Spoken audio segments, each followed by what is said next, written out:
할렐루야, 안녕하십니까? 하나님께서 여러분 한 사람 한 사람을 사랑하시고 있습니다. 우리가 믿고 의지하는 하나님은 생명 주시는 하나님, 은혜 주시는 하나님, 상처 입은 영혼을 싸매시고 고치시고 치료해 주시는 하나님이십니다. 그 하나님께서 예수 그리스도 안에서 온 세계 만민들과 화해하셨습니다. 할렐루야. 저는 오늘 이스라엘과 세대주의, 교회와 개혁주의 이러한 제목을 가지고 여러분들과 이런 지금 흐르고 있는 역사 속에서 이스라엘과 세대주의가 뭔가, 교회와 개혁주의가 뭔가, 이런 것들을 여러분들과 한번 생각을 해보도록 하겠습니다. 제가 먼저 말씀하는데, 이스라엘의 회복을 기다리고 또 이스라엘이 우리 주님께 돌이키는 그날 우리 주님은 기뻐하시고 영광을 받으실 줄로 저는 믿고 있습니다. 또한 그 이스라엘에 대한 그러한 것을 거론하고 발견한 그러한 그 신학 체계가 세대주의입니다. 세대주의는 넬슨 다르비라고 하는 영국 사람에 의해서 이게 주장이 되었는데, 이러면서 그 이스라엘에 대한 그러한 성경 해석의 관점이 열리게 되었습니다. 그래서 이스라엘의 회복과 세대주의가 가깝습니다. 그런데 성경에서는 교회, 이것을 아주 중요하게 여기고 있습니다. 그리고 이 이스라엘의 회복을 말하는 그런 세대주의자들 중에는 극단적인 세대주의자들이 있는데, 이러한 사람들은 종말론을 이렇게 앞세웁니다. 그래서 이 이스라엘과 세대주의의 방향으로 가게 되면 결국은 하나님의 아들 예수 그리스도의 은혜보다 하나님의 심판과 형벌, 이러한 쪽에 무게 중심이 있습니다.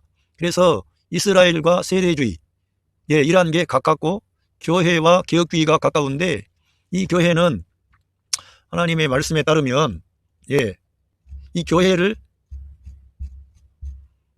교회에 대한 그러한 계시가 바울을 통해서 분명하게 나타나게 되었습니다.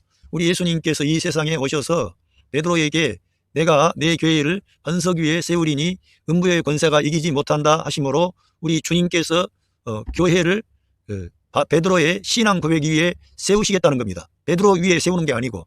그래서 이 교회에 대한 계시가 우리 예수님을 통해서 나타났는데, 이 계시를 구체적으로 이렇게 기록하고 증거한 그 주의 종이 사도 바울입니다. 사도 바울이 에베소서 3장 9절에 영원부터 만물을 창조하신 하나님 속에 감추었던 비밀의 경륜이 어떠한 것을 드러내게 하려 하심이라. 이는 이제 교회로 말미암아 하늘에서 정사와 권세들에게 하나님의 각종 지혜를 알게 하려 하심이니, 이러면서 영원부터 만물을 창조하신 하나님 속에 감추어져 있었는데 그 비밀의 경륜이 드러났다는 것입니다. 그러니까 하나님께서는 영원 전부터 교회를 목표하고 의도했다는 것입니다. 그래서 이 세대주의라고 하는 이러한 분들은 교회도 중요하지만, 그들은 넬슨 다르비를 보면 알지만 교회를 중심했어요. 그러나 거기에서 나온 종말론적인 그러한 성경 해석은 극단적인 그러한 방향으로 흘러가는 교회, 예수 그리스도의 은혜, 예수 그리스도의 사랑, 예수 그리스도의 생명, 이러한 것보다는 도리어 지나치게 종말론적인 방향으로 가서 어떤 문제점을 이야기를 했습니다. 그래서 세대주의적인 종말론을 경계하는 그러한 것이 됐는데, 먼저 알아야 할 것은 성경 전체의 계시에서 볼 때 하나님께서는 교회를 예수 그리스도 안에서 세우시고 그 교회를 통해서 온 세상 천하 만민에게 예수 그리스도의 생명의 복음이 증거되어질 수 있도록 하나님은 역사하시고 있다는 것입니다.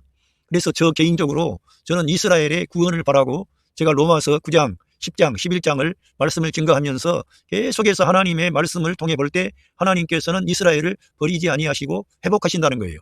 지금 우리가 지금 현재 직면한 중동 전쟁이 지금 발발했습니다. 이스라엘과 팔레스타인의 그러한 전쟁, 하마스가 포탄을 먼저 이렇게 민간인들을 대상으로 포탄을 쏟고 민간인들을 죽임으로 인하여 이제 전쟁이 발발했는데, 이러한 모든 것은 성경에 예언되어지고 말씀되어졌던 것들이 우리의 눈앞에서 펼쳐져 나가는 것입니다.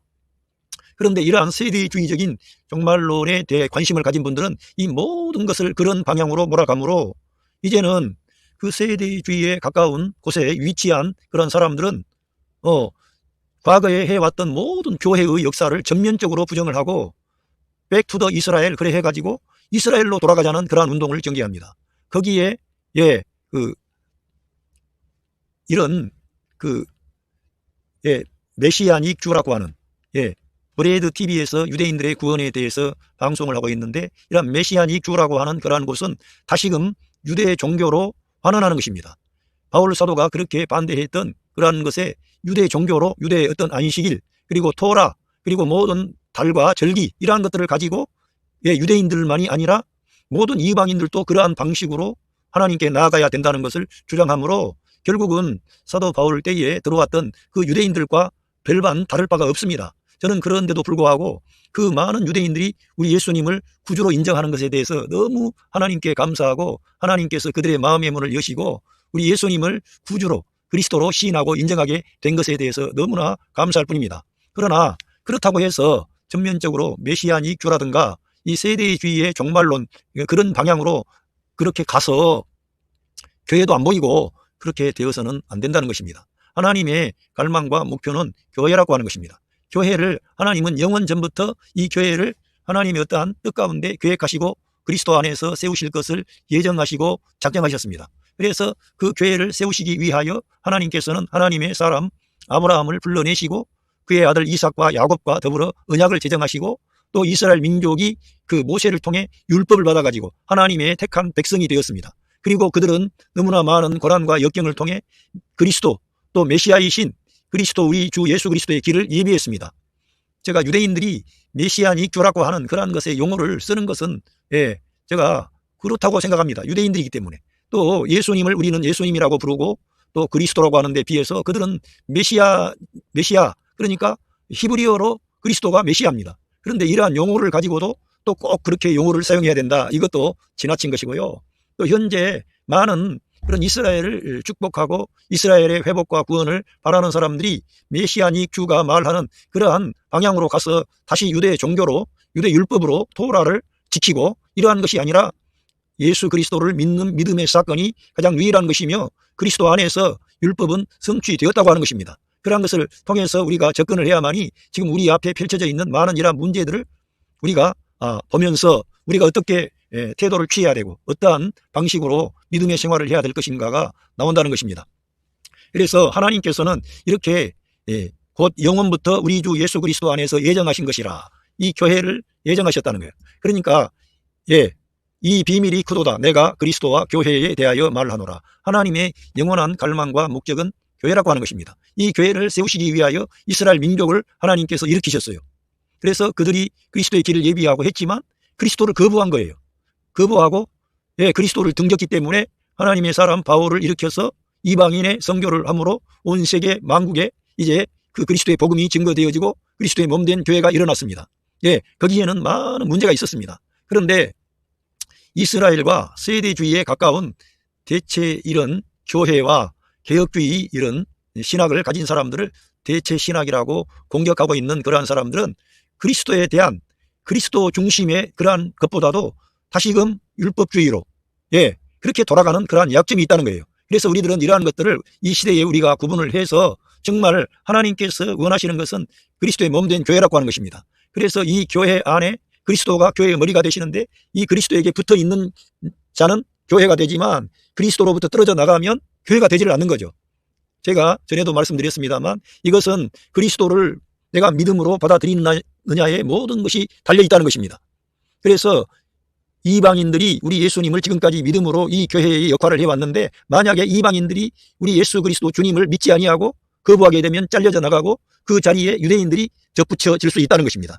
왜냐하면 성경에 따르면 이방인의 충만한 수가 차기까지 그들이 더러는 완악해졌다고 하는 것입니다. 그래서 우리들은 이러한 이스라엘과 세대주의 또 메시아닉 주 이러한 운동을 한 그룹으로 보면서 또 그들을 다 싸잡아서 문제가 구원이 없고 다 잘못되었다고 말할 수는 없습니다. 세대주의를 창시했던 넬슨 다리비 같은 사람도 그 시대에 그러한 역할을 한 것입니다. 그리고 모든 것은 흑백 논리로 모든 것은 다 잘못되었다. 처음부터 근본이 잘못되었다. 그렇게 말할 수가 없는 것을 제가 말씀을 드리겠습니다. 한번 여러분 생각을 해보십시오. 교회 종교회의에서 성경이 정경화가 되었습니다.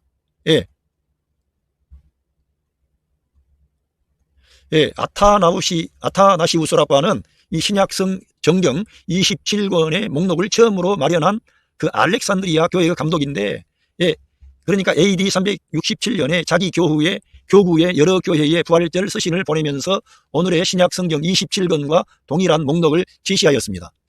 이 대체주의를 이런 현재 있는 가톨릭 교회나 또 이런 개혁주의를 표방하는 장로교회나 이러한 데를 다 대체주의 신학을 하는 자들이라고 공격하는 세대주의의 극단적인 그 성향을 띤 종말론적인 그러한 사상을 가진 사람들이 있습니다. 그런 사람들은 모든 걸 부정하는 거예요.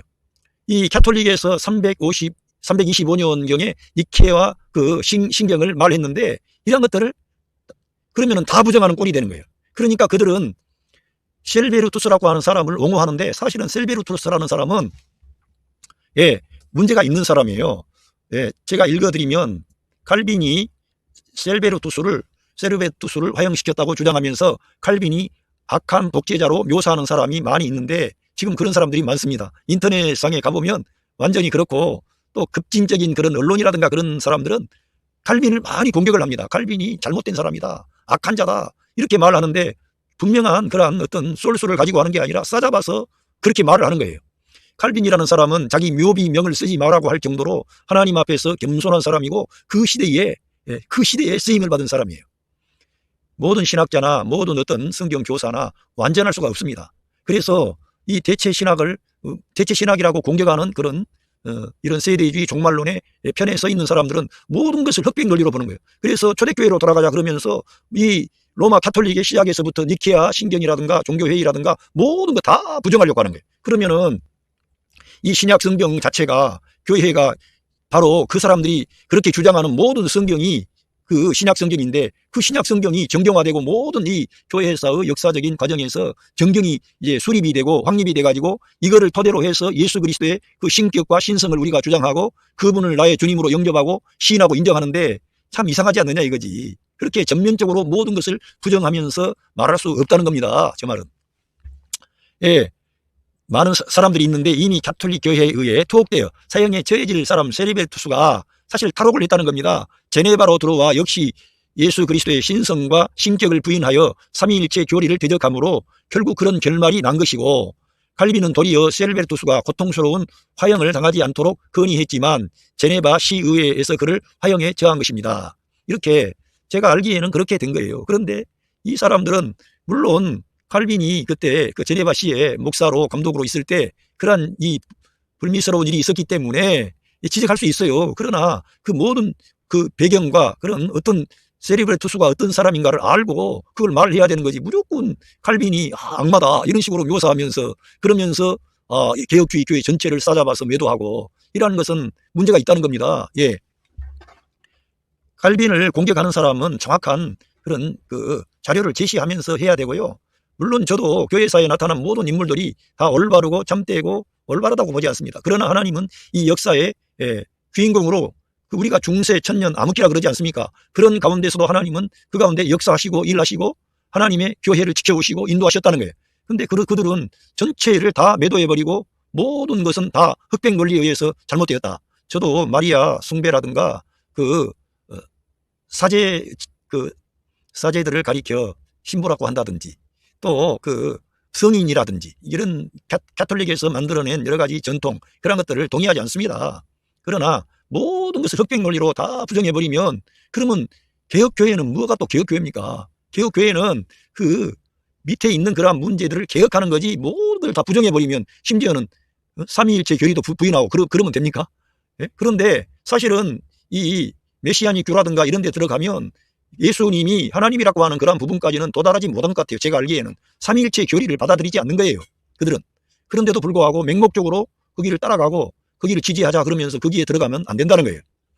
이 이스라엘을 우리가 축복하고 그들을 하나님께서 이끌어 주시고 이러한 어려움의 전쟁에서도 하나님은 지키실 줄로 믿습니다. 그런데 주님의 몸된 교회를 다 아무것도 아닌 걸로 하고 이스라엘로 돌아가자? 그거는 하나님의 영원한 갈망과 목적에 빗나가는 거지요. 이 하나님의 영원한 갈망과 목적이라고 하는 이 교회의 큰 그림을 이 개혁주의 교회가 봤기 때문에 그걸 주장하는 거지 이 개혁주의 교회라든가 이런 데서는 결코 이스라엘을 우리가 대체했다 이렇게 말할 수도 없고 하지도 않아요. 이스라엘도 예수 그리스도에게 연합하게 되면 교회가 되는 것이고 우리 이방인된 우리가 그리스도 때문에 교회가 된 것은 너무 영광스럽고 감사한 것이죠. 그러나 하나님의 계시에 따르면 하나님은 영원 전에 그리스도의 몸된 교회를 예정하고 계획하고 목표하셨다는 거예요. 그래서 그 교회를 목표했는데 그 교회에 그 이스라엘이 거부한 거죠.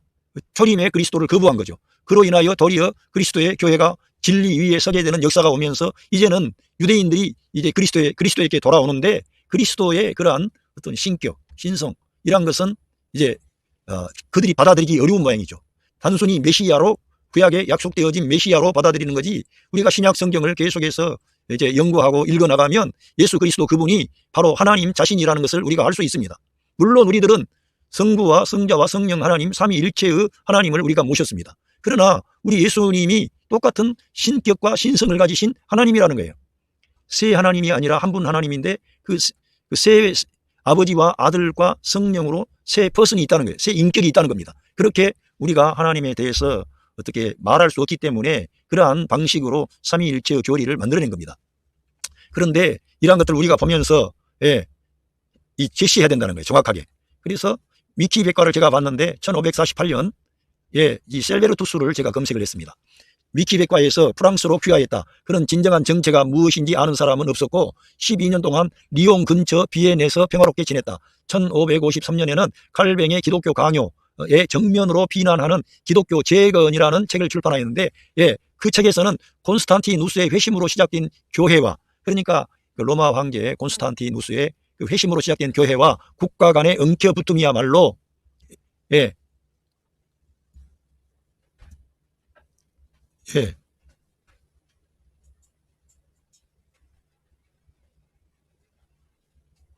배교 어떻게 했나 그 콘스탄티누스의 그러한 문제에 대해서 이거를 해서요 배교 행위였음을 그러니까 콘스탄티누스의 그러한 회심이 배교의 행위였고 삼위일체론자들은 악마의 새 우상을 예배하고 있는데 이렇게 세르베르투스가 삼위일체 교리를 이렇게 배교를 하는데 심지어는 기독교 재건이라고 하는 책을 써가지고 이렇게 그리스도의 신성을 못오가는 그러한 글들을 이미 그가 쓰고 그렇게 했다는 겁니다. 이것은 신화에 등장하는 케리베르로스처럼 머리가 셋 달린 괴물이라며 삼위일체 교리를 결의하였던 325년의 니케아 공의회는 하나님의 뜻에 정면으로 배치되는 것이라고 주장하였다. 그러면서 이 셀베르투스가 칼뱅에게 긴 30통의 편지를 써놨다는 것입니다. 이렇게 셀베르투스라는 사람은 기독교의 정통적인 그런 것을 전민적으로 부정하는 사람인데 이러한 셀베르투스의 그런 것을 옹호하는 사람들은 이렇게 그리스도의 신격과 신성을 모독하고 반대하는 편에 있는 가까운 사람들이라는 거예요. 심지어는 지금 이런 종말론 또 이런 걸 하고 이스라엘에 대한 의미를 부여하면서 이스라엘로 돌아가야만이 교회가 참된 교회라고 하는 그런 식으로 하는 자들은 바로 이러한 사람들의 어떤 그런 오류에 있다는 거예요. 그 사람 자체가 이 사람 자체가 오류에 있다는 것을 알지를 않고 그냥 이것만 말하면 안 된다 이거지. 제 말은 셀베르투스는 제네바 시민이 아니었고 법적으로 추방될 수 있었다. 소의회는 구실을 찾기 위해 자문을 구했다. 스위스 개혁 칸톤과 상의했다. 스위스 개혁 칸톤 즉 그들은 보편적으로 셀베르투스 교리에 대한 비난과 억압을 지지하여 화형에 처해야 한다고 했다. 장 칼뱅이 지지하는 그러니까 칼빈을 말하는 거예요. 칼뱅이 지지하는 모든 것에 반대하는 방종주의자들은 셀베르투스의 처형을 강력히 지지하였다. 그러니까 장 칼뱅의 편에 가까운 사람들이 셀베르투스를 처형을 지지한 모양이죠. 실제로 셀베르투스를 규탄하는 공의회에서는 방종주의자 아밍 페랭이 의장을 맡았고 결국 10월 24일 셀베르투스의 삼위일체와 유아 세례를 거부한 죄로 사형을 선고받았다. 칼뱅은 그를 화형하지 말고 참수할 것을 요청하였다. 왜냐하면 화형은 너무나 고통스러우니까 그렇게 하지 말고 그냥 목을 베어서 고통 없이 죽게 합시다 했지만 구절했다는 거예요. 하지만 이 단어는 기각되었다. 1553년 10월 27일 셀베르투스는 제네바 근교 상펠로 산채로 자신의 책더미 위에서 화형당했다. 그의 마지막 말은 영원하신 하나님의 아들 예수여 저에게 자비를 베푸소서라고 기록되어 있다. 그 사람이 마지막에 이러한 외친 말은 그리스도의 긍휼과 은총을 구하는 것이므로 좋은 겁니다만 그가 그 전에 했던 삼위일체에 대한 진리를 거부하고 반대한 것들은 그때 당시에 문제가 되었기 때문에 이미 가톨릭 교회에서도 그를 사형에 처할 자라고 알았고 이렇게 그 제네바 시공의회에서도 이 사형에 처해야 된다고 이렇게 생각을 한 겁니다. 그러나 칼빈은 그를 그렇게 혹독하게 죽였어야 되느냐 이러한 생각을 가지고 그가 조금 더 가벼운 처분을 받도록 그렇게 했지만 그렇게 하지 않았던 거예요. 그래서 칼빈이 악랄한 사람이고 막 악마고 이런 식으로 매도하고 말하는 사람들은 뭔가 문제가 있습니다. 너무 편협한 거죠. 여러분, 예, 뭔가 하려면 정확하게 알아야 되는 거예요. 예? 다 싸잡아서 다 모든 걸 말하는 것은 우리 하나님 앞에서 우리가 공평하지 못한 겁니다. 예. 그래서 이러한 게 있었고, 그러면은 이 니케아 신경을 이 세르베르투스가 부정을 했는데 뭘 말했는지, 자, 니케아 신경 325년에 물론 콘스탄티 대제 그리고 로마 교회가 이제 국가 권력과 결탁한 그런 것들에 대해서 제가 인정하거나 그걸 맞다고 하는 건 아닙니다. 그런데 모든 걸 부정할 수는 없다는 거예요. 예, 우리는 하늘과 땅 그리고 모든 보이는 것과 보이지 않는 것을 지으신 한 분 전능한 아버지 하나님을 믿습니다. 그러니까 모든 만물을 창조하신 그 전능하신 아버지 하나님을 믿는다는 거예요. 그리고 우리는 또한 하나님의 독생자이신 한 분 주 예수 그리스도를 믿습니다. 그는 영원 전에 성부에게서 태어난 신 중의 신이며 빛 중에 빛이고 참신 중에 참신으로서 창조되지 않고 출생되었으며 성부와 동일한 본질을 가지신 분입니다. 모든 것이 그로 말미암아 창조되었습니다. 지금 이 종말론적이고 이런 개혁교회라든가 또 가톨릭의 모든 것에 대해서 대체신학이라고 말하는 사람들은 바로 이러한 그리스도의 신성, 이 신격에 대해서 분명하지가 않아요. 우리는 바울 서신을 읽고 성경 전체를 읽어가면 가고 복음서를 읽어가면 갈수록 우리 주님이 전능하신 하나님, 창조주 하나님, 우리 생명의 주라는 것을 우리가 알 수가 있게 되는 거예요. 그런데 이러한 교리는 그냥 된 게 아니고 이러한 교회사를 통해서 되어져 왔다는 거예요. 그런데 다시금 이쪽으로 돌아가려는 그러한 그 운동은 결국은 그리스도의 신성과 신격에 대해서 약화하고 하나의 메시아로 자기들 민족을 위한 메시아로 그렇게 보는 반면에 교회는 예수 그리스도가 교회의 머리가 되시고 영원 전에 우리를 창조하신 창조주 하나님이 되시고 우리의 생명의 주가 된다는 거예요. 그래서 우리들은 그리스도의 그러한 그것을 어떤 이스라엘의 메시아로만이 국한하지 않고 온 세상 만민의 구원을 위한 그런 분으로 보는 거예요. 그래서 유대인들은 유대인들의 메시아를 말하는 거예요. 유대인들의 메시아를. 그러나 교회는 그리스도가 온 세계 만왕의 왕이요 만주의 주라는 거예요. 그리고 그는 전능하신 하나님, 영존하신 아버지, 평강의 왕이라는, 그러니까 이 삼위일체 교리를 우리들은 받아들이는 거죠. 믿는 거죠. 예. 그래서 성부와 동일한 본질을 가지신 분입니다. 모든 것은 그로 말미암아 창조되었습니다. 예.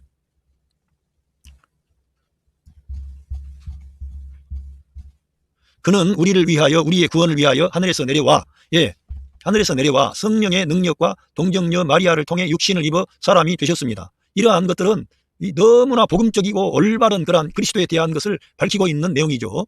예. 그는 우리를 위하여 본디오 빌라도가 다스릴 때에 십자가에 못 박혔습니다. 그러니까 어떤 사람들은 여기에서 우리 예수님의 십자가의 죽음이 그 만유를 위한 그런 어떤 대속의 죽음이라는 말을 포함하지 않았다고 다 부정하려고 하는데 이 위에 있는 모든 내용과 모든 것을 봐보세요. 그것이 결국은 그리스도의 그 놀라운 구원의 역사를 포함하고 있는 거예요. 좀 부족하다 그래가지고 다 부정할 수 없는 거라니까. 우리를 위하여, 사실은 여기에서 우리의 죄를 대속하시기 위하여 이런 몇 가지의 문자만 넣었어도 좋았을 텐데 그냥 본디오 빌라도가 다스릴 때 십자가에 못 박혔습니다. 그는 고난을 받고 장사되었으며 성경대로 사흘 만에 부활하시고 하늘에 오르사 아버지의 우편에 앉으셨습니다.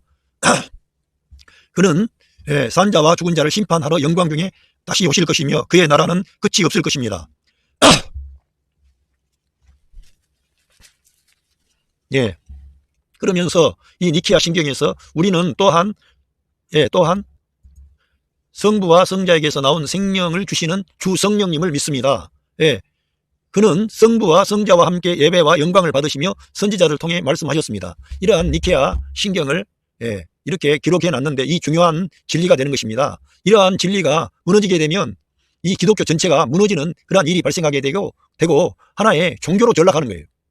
지금도 유대인들은 이 삼위일체 하나님 믿지 않습니다. 또 이슬람교 사람들도 그냥 유일신 어떤 그 알라를 믿습니다. 우리들은 성부와 성자와 성령 하나님 한 분 하나님을 세 위격이 계신다는 거예요. 그 세 위격이 있는데 한 하나님이라 이거예요. 거기 안에는 세 위격 안에는 아버지와 아들과 성령이 계신다는 거예요. 그 영광과 권능이 동등하시다는 거예요. 할렐루야. 이처럼 이러한 것들을 우리가 말을 했는데 이 지금 세대주의 종말론을 말하는 사람들은 이러한 것들을 대다수가 부정하고 있습니다. 제가 인천에서 목회하시는 정동수 목사라고 하는 인천 어떤 인하대학인가 어떤 공학 그 어떤 공학 교수로 재직하면서 목회하시는 분인데 최근에 많은 이제 부흥을 가져오고 인터넷상에 약 40만이 넘는 구독자를 이렇게 모시고 있기 때문에 영향력이 막강해요. 그런데 그분도 계속 말하는 거 보면은 모든 것을 킹 제임스 버전을 말하는 건 좋은데 모든 것을 이쪽에 있는 기존 교회를 비난하는데 다 모든 것을 할애하고 있는 거예요. 복음을 말하고 생명을 말하고 교회를 말하고 이러한 것들을 말하는 비중이 아니라 모든 그러한 근본적으로 비판하는 내용도 제가 봤더니 처음부터 모든 것을 그러한 관점에서 다 싸잡아서 다 비난하는 거예요. 모든 교회. 그러면은 그분이 지금 사용하고 있는 그 성경까지도 그러한 방식으로 이해하면 안 되는 거죠. 예? 성경도 사실은 이 교회사를 통해서 그 정경이 확립된 거 아닙니까? 그러니까 우리들은 모든 것을 내가 맞지 않는 게 있을지라도 모든 것이 다 잘못되었다 이렇게 말할 수 없다는 거예요. 그래서 그 사람들은 이 가톨릭 교회 역사와 또 개신교 이란 역사 모든 것을 칼빈이 했던 모든 역사까지도 다 잘못된 것으로 다 말하는 거예요. 그러니까 문제가 있는 거죠. 그렇게 극단적으로 나가면 안 되는 거예요. 예? 그 정동수 목사가 예수 그리스도의 구원을 말하는 것은 제가 인정합니다. 예수 그리스도만이 길이요 진리요 생명 되신다 이런 건 인정하는데 예, 그런 부분은 동의할 수가 없는 거죠. 그런 데를 계속 따라가면 안 되는 거죠. 예? 종말론에 대해서 포커스를 맞춰놓고 있는데 그러한 부분이 위험한 거예요. 그래서 우리가 종말을 사는 성도들이고 우리가 깨어 있어야 되고 특별히 이스라엘을 위해 기도하고 축복하고 도울 길을 우리가 찾아야 됩니다. 그런데 그 사람들이 선동하듯이 말하는 그러한 방향으로 메시아니 큐를 따라가거나 정동수 목사라든가 이런 사람들을 아무런 생각 없이 따라가면 안 된다는 거예요. 왜? 그들은 공정한 그러한 잣대를 가지고 모든 것을 연구하기보다는 아주 어떤 그때 당시에 비주류라든가 그리스도의 그러한 진리에서 벗어난 사람들의 글들을 인용하면서 기존 교회사가 다 잘못되었다. 그런 식으로 말할 수 없는 거죠. 아리우스가 그리스도의 신성과 이런 것들을 거부했기 때문에 그가 아웃사이드로 간 거 아닙니까? 그런 것을 우리가 이해를 해야 되는 거지 무조건적으로 들을 때는 예, 상당히 통쾌하죠. 예? 기존 체계를 현재 교회 안에 문제가 있어요. 율법주의적인 성향이 있고 예, 그런 것이 있는데 모든 걸 싸잡아 가지고 다 잘못되었다고 말할 수는 없다는 거예요. 예.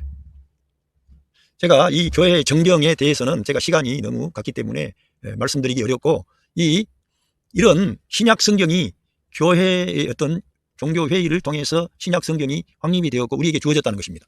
우리들은 모든 것을 흑백 논리로 볼 수는 없다는 거예요. 그래서 이 로마 가톨릭의 그러한 어떤 역사도 우리가 알면서 받아들일 것은 받아들이고 아닌 것은 아닌 거죠. 예, 그래서 개혁교회가 나온 거 아니겠습니까? 그런데 이제 개혁교회조차도 다 부정하고 모든 것을 어떤 그 이스라엘로 돌아가는 우리 예수님은 구원은 유대인에게서 난다고 말씀하셨고 저는 유대인들에 대해서 정말 그들을 축복합니다. 그들이 너무나 우리 온 세계 만민을 위한 구원의 길을 그분들이 열어줬기 때문에 그래서 축복하는데 다시금 유대 전통과 유대 율법과 유대 종교로 돌아가는 것은 그건 안 되는 일이죠. 왜 바울 사도가 그렇게 많은 환난과 핍박과 고난을 겪었습니까? 이 예수 그리스도의 생명의 복음을 지켜내기 위해서 그렇게 한 겁니다. 그래서 우리들은 개인적으로 어떤 사람들이 주장하는 것만을 계속 따라갈 게 아니라 여러분 개인이 성경을 읽어야 돼요. 특별히 바울 서신을 읽어야 됩니다. 바울 서신을 읽어야만이 교회가 나옵니다. 교회가 등장하는 거예요. 교회가 영원한 하나님의 갈망과 목적이라는 걸 알게 되는 거예요. 그래서 이쪽에 대체신학이라고 비난하는 쪽에 있는 이러한 개혁주의 교회라든가 이런 교회들은 우리가 그리스도를 이스라엘을 대체했다고 생각하지 않습니다. 다 그렇지 않아요. 대체한 게 아니죠. 이스라엘은 이스라엘이고 교회는 교회입니다. 그러나 하나님의 영원한 갈망과 목적 안에는 교회가 드디어 나타났다는 거예요. 예, 교회가 나타난 이스라엘이 모든 것이 아니라는 거예요. 그래서 성경에 따르면 고린도전서 15장에 하늘의 영광이 있고 땅의 영광이 있습니다. 별의 영광이 있는데 별과 별의 영광도 다르다고 말씀했어요. 어떤 영광이 교회는 하늘에 속한 것이고 이 이스라엘은 땅의 그러한 약속으로 속한지도 몰라요. 그렇기 때문에 교회에 대해서는 늘 하늘에 속한 신령한 영적인 복을 말씀했고 이스라엘에 대해서는 이런 땅의 약속을 주셨어요. 그러니까 저는 그러한 것들을 인정합니다. 그런데 이 전면적으로 모든 교회의 역사를 부정하는 그러한 태도를 가지는 것은 바람직하지 않다는 거예요. 여러분 세대주의의 창시자였던 그 넬슨 다르비도 그렇게 주장하지 않았어요. 참된 교회를 일으키기 위해서 참된 교회를 일으키기 위한 플리머스 형제단 그런 모임들을 가졌던 거예요. 물론 이 지상의 교회는 불완전한 겁니다. 예. 그리고 천상의 교회는 완전하다는 거예요. 그래서 이 교회론에 가면 그러한 것을 나누었습니다. 물론 더 우리 주님을 이 땅에서 더 온전히 추구하는 교회가 있어요. 예. 그러한 교회 여러분이 갈 수 있으면 좋습니다. 그런데 중요한 것은 전면적으로 모든 것을 흑백 논리를 가지고 그러한 태도를 가진 곳에 나가시면 안 된다는 거예요. 이 말씀을 정리하고 마치겠습니다. 이스라엘과 세대주의가 가깝습니다. 그리고 세대주의 신학에 가면 종말론에 가면 갈수록 거기에는 자기도 모르게 은혜와 생명, 사랑과 빛 이런 것보다는 하나님의 심판과 분노와 저주 막 그런 두려움들이 오게 되고 율법주의적인 태도가 나오게 돼 있습니다. 그래서 결국은 그들은 메시안 이큐가 그런 추구하는 것처럼 다시금 토라로 가는 거예요. 다시 율법으로 돌아가는 거예요. 그렇게 바울이 반대했던 그러한 것으로 가는 거예요. 그리고 교회가 문제가 있지만 교회 지금 개혁교회주의라고 하는 교회 그 개혁주의 신학은 이런 교회를 큰 그림으로 봤기 때문에 이런 이 세대주의라든가 이스라엘이라든가 이런 거를 따라가지 않는 거예요. 그렇다고 해서 이 개혁주의 교회 안에도 이스라엘을 전면적으로 부정하고 그렇지 않고 저 자신도 이스라엘을 축복하고 이스라엘이 잘 되기를 바라는 거예요. 이번 전쟁도 평화가 이루어지기를 바라고 하나님께서 약속하신 그대로 이스라엘이 이 땅에 정말 하나님께 영광 돌리는 그런 나라가 되기를 저는 원하고 있습니다. 하나님이 그걸 이루실 거라고 믿고 있어요. 그러면서도 한편으로 극단적인 방향으로 종말론적으로 모든 것을 보면서 교회를 그러면 교회가 자기들만 휴거받아요? 그렇게 되지 않잖아요. 그러니까 오늘 이러한 것에 선동을 하게 되면 내가 저 교회에 가야만이 살겠다 이런 사람들이 많이 나오게 되는 게 결국 그렇게 되면은 1992년에 이장님 목사가 시도했던 그런 휴거론 소동이 또 일어날 수 있는 거예요.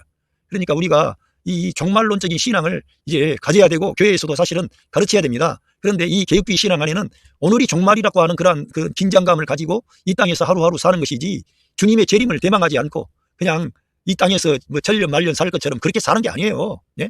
성경의 모든 진리 안에 가면 우리들은 하늘의 영광을 바라보고 나아가는 순례자들입니다. 그래서 너무 이렇게 편가르기 하지 말고 건강한 그런 메시지들을 증거하고 교회를 살리고 성도들을 살리고 우리 주님의 다시 오심의 길을 예비할 수 있는 그런 영광스러운 교회가 돼야 되지 않습니까?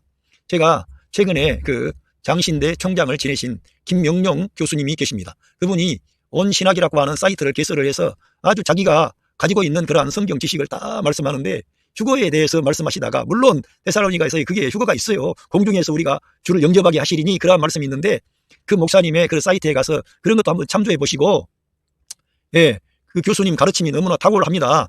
칼 바르트 신학을 했다고 하는데 칼 바르트 신학에 대해서도 조금 열린 마음을 가지고 한번 들여다보시고 목사이든지 이런 평신도가 됐든지 간에 그런 김명룡 교수라고 하는 분은 지명도 있는 분이기 때문에 한번 여러분들이 보시고 이 시대에 어떠한 태도를 취하고 내가 어떻게 해야 되는지 이걸 우리가 생각을 봐야 되겠습니다. 생각나는데 그 하나님의 혼인잔치가 7년 동안 그 우리가 공중에 끌어 올라가서 있는데 이 지상에서는 처절하게 아마겟돈 전쟁이 일어나고 적그리스도가 왕이 돼가지고 이제 7년 동안 이 밑에서는 정말 비참한 정말 그런 게 있는데 천국에서 우리들은 죄인들이니까 아이고 나는 이제 구원받았다 그러고 웃을 수 있지만 우리 주님이 우리 예수님 우리 죄를 담당하시고 십자가 위에서 죽으셨던 그 주님이 거기서 그걸 기뻐하시면서 그 혼인잔치에 그렇게 계시겠는가 그런 그분이 말씀을 하시더라고. 참 생각을 해볼 만한 그런 거는 우리가 생각하는 인간으로서 한 인간으로서 생각하는 것입니다. 그런데 그러한 일이 있을 수가 있겠는가 하면서 휴거라고 하는 것이 진짜 맞는 것인가 그러한 질문을 던졌습니다.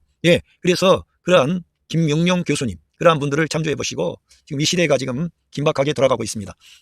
이 자본주의의 지금 그런 어떤 경제 시스템이 어떤 마지막으로 가는 것처럼 느껴질 만큼 위태위태합니다. 그리고 세계 정세로도 러시아와 우크라이나의 전쟁 그리고 이번에 하마스가 갑자기 무력을 사용해서 약 5,000발 되는 그런 포탄을 이스라엘 그런 영토에 이렇게 쏘아댐으로써 이제 이스라엘과 팔레스타인 하마스 간의 전쟁이 발생해서 많은 민간인 피해자도 나오고 많은 어려움이 있습니다. 우리나라도 지금 좋은 환경은 아닙니다. 남과 북이 이렇게 대치하고 있고 정말 우리가 이 시대에 깨어 있어야 되고 우리가 정신을 차려야 되겠습니다. 성경을 가까이 하시고 하나님께 늘 기도하시면서 주님을 바라보시기를 바랍니다. 우리의 생명의 주, 우리의 구원의 주, 우리의 머리가 되신 그 주님을 여러분이 바라보시고 그 주님과 함께 감사하면서 이 어려운 고난의 이 터널을 믿음으로 승리하시기를 부탁드립니다. 감사합니다.